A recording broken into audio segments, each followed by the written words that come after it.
Ganito ang ginagawa ng mga Pinoy dito. Kami naman taga-tulak lang. Alam nila? Alam nila, Nakikita nyo ang forma ko sa Pinas? masarap ang buhay. Nakita nyo? Ayop kayo.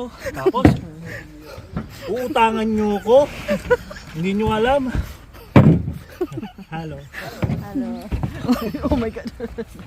Oh, ano? Alam nyo, dali lang ng trabaho rito. Tapos, makautang kayo, hayop kayo. Ganon-ganon na lang. Magkano ba inuutang? Pampaanak daw, utang daw ng pampaanak. Sa utang. Oh, punyeta, nung ginawa nila, di naman ako kasama. Tapos ngayon, yung utang ng pampaanak. Oh my goodness. Hirap pala, no? Hirap pala magtrabaho dito sa Germany.